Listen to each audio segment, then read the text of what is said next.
Don't bend your knee and try to jump. We're just pulling this foot off the ground. I don't want to get much height. I don't want to get much vertical movement because I don't want to do that when I'm running down the track. So as I practice this drill, I just want to pull my foot off the ground and allow it to land directly under my body. In this video, I'm going to show you 7 drills that every runner should know. These are 7 drills that you should know how to do very well so that when we start adding new techniques, new drills, and talk about race planning and race modeling, you have the foundation in place to begin to stack on these new techniques, new habits, so that you can learn how to really run faster, pain-free, and without the risk of sustaining an injury during your season. The first drill that we go over, which is called pull to pose. And what you're going to do is you're going to stand on your left foot. You're going to bring your right leg, pull it so that your ankle is directly under your hip. Now, the most common mistake that I see people making when they do this drill is they want to kick their foot back behind them because they're used to doing like a butt kick, or they're just very lazy with their movement pattern, so they pull their foot back behind them. So it's here, not here. The other common mistake that I see is people wanting to bring their knee up. They want to use their hip flexors to bring their foot off the ground. What I want instead is using my hamstrings, because it's a larger muscle and its job is to bend my knee, which is going to pull my foot off the ground.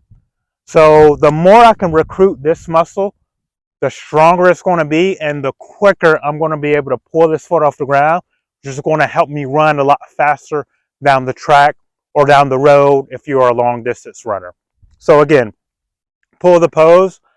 I'm here, I'm not here, not doing this, and I'm not doing this. Okay, so here, pull the pose.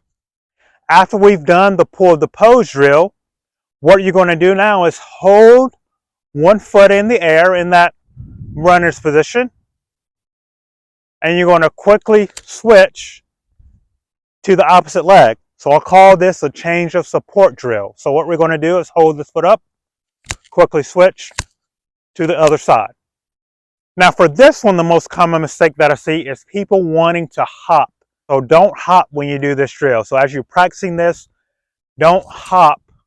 Don't bend your knee and try to jump. We're just pulling this foot off the ground. So the only thing that I'm thinking about is pulling my foot off the ground and allowing the opposite foot to just naturally fall to the ground. I don't want to get much height. I don't want to get much vertical movement because I don't want to do that when I'm running down the track. So as I practice this drill, I just want to pull my foot off the ground and allow it to land directly under my body. After we've done those 2 drills, we're just going to combine them and run in place. So you're just going to practice running in place, trying to keep your shoulders relaxed, keep your head forward in a neutral position, and just run in place. So the 4th drill is a skipping drill. And so what you're going to do is just a regular skip. This is not anything fancy. This is not the A skip, C skip, or anything like that. We're just going to do a normal skipping drill. So as I'm skipping, I'm just keeping my arms loose, my shoulders relaxed, and I'm bringing that foot under my body, directly under my hip. So you'll notice that as I'm skipping, even though I'm doing just a regular skip, my foot position is in the same position as it was in when I was doing the pull the pose and the change of support drill. So that does not change. With this one, I'm just teaching my body how to be very smooth, very efficient, and how to get into the rhythm of running. So I want to make sure that my foot is spending minimum amount of time on the ground as possible. And I'm focusing on just pulling that foot off the ground very smooth, very easily as I get into my skipping movement. And with this, as I skip, I can transition into a run. So the next drill is hopping in place. So with this one, you're just going to do very small hops. Again, this is teaching me how to keep my shoulders in a relaxed position, because when I'm doing this, I don't want to be stiff in my arms. It's just going to help me loosen up.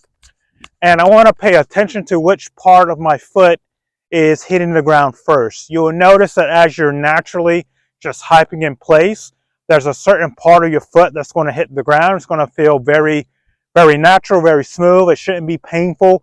You shouldn't have a loud stomp. It should be a very easy, efficient hopping up and down. I don't hear a lot of stomping of my feet, right? I'm not trying to stay on my toes. I'm just trying to keep my foot and ankles in a relaxed position so that as I'm hopping, I can transition to running in place, and it feels very similar. So hopping in place is a very good drill to do as you prepare for your run, or if you're recovering from an injury and you haven't ran in a long time, you want to get back to running, it's a very good drill to do as well. Obviously, I can add in a rope and do some jump rope, and it'll be very similar, but just hopping in place, if you don't have a jump rope, is a very good drill to do. For this next drill, you're going to find a fence, or you can do this in front of a wall. This is a wall fall drill, or wall drills for short, that you're going to do to help improve your running mechanics as well as your running posture. What you're going to do is just stand in front of, again, a fence or a wall, and you're just going to allow your body weight to fall forward into it and catch yourself with your hands. What you don't want to do is lead with your shoulders, just like we mentioned earlier in our other videos. We never want to be in this position while we're running, so we don't want to do that while we're doing this drill. So try to avoid hips going back. Allow your hips to go forward. Catch yourself with your hands, and then just push yourself back up into an upright position. You can also do this standing on one leg.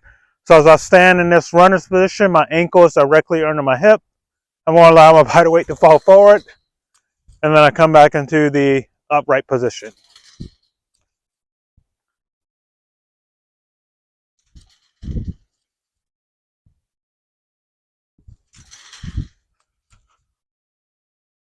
Now we can also add some marching, some foot taps to running in place. The last one is going to be a falling start drill, or timber drill, or falling starts. There's different names for it, but what you're going to do is stand in place, both feet on the ground, directly under your hips, and you're going to keep your body in an upright position, and you're just going to allow your body to fall forward. And then as you feel like you're going to fall on your face, you're going to quickly transition into a run. And so as I'm doing this, right before I feel that I'm going to fall forward, I'm just going to allow myself to transition into that run. Now, a couple of things that I want to emphasize with this to make sure that you're doing it properly. Do not allow your shoulders to go forward in front of your hips or bend at the waist. That's a very common mistake that I see people making when they do in this drill, is because we all have a natural fear of falling. We don't want to fall on our face. What ends up happening is we tend to get into this position, and then we try to get into our run. You don't want to do that, because that's going to slow you down. It's also going to get you in a habit of bending at your waist when you become fatigued in your race or doing your workout. You don't want to do that either. So what you want to think about is just keeping your head looking forward, shoulders up, my hips are going forward. And again, as I get ready to fall, I'm going to transition into that run. The second thing that I like to focus on when doing this, other than our posture and making sure we're not doing this, is as I go forward, I just want to think of pulling that foot off the ground. So I don't need to push myself forward. My momentum is already going that way. But what I will do is pull that foot off the ground. It doesn't matter which foot you pull off the ground, whatever is most comfortable for you or natural for you. But you want to think about pulling that foot and not pushing so much. So here, and I'm just pulling.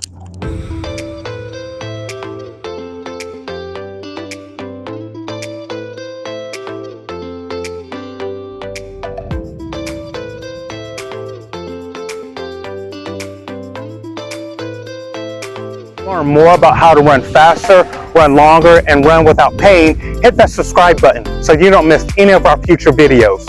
Thank you for watching.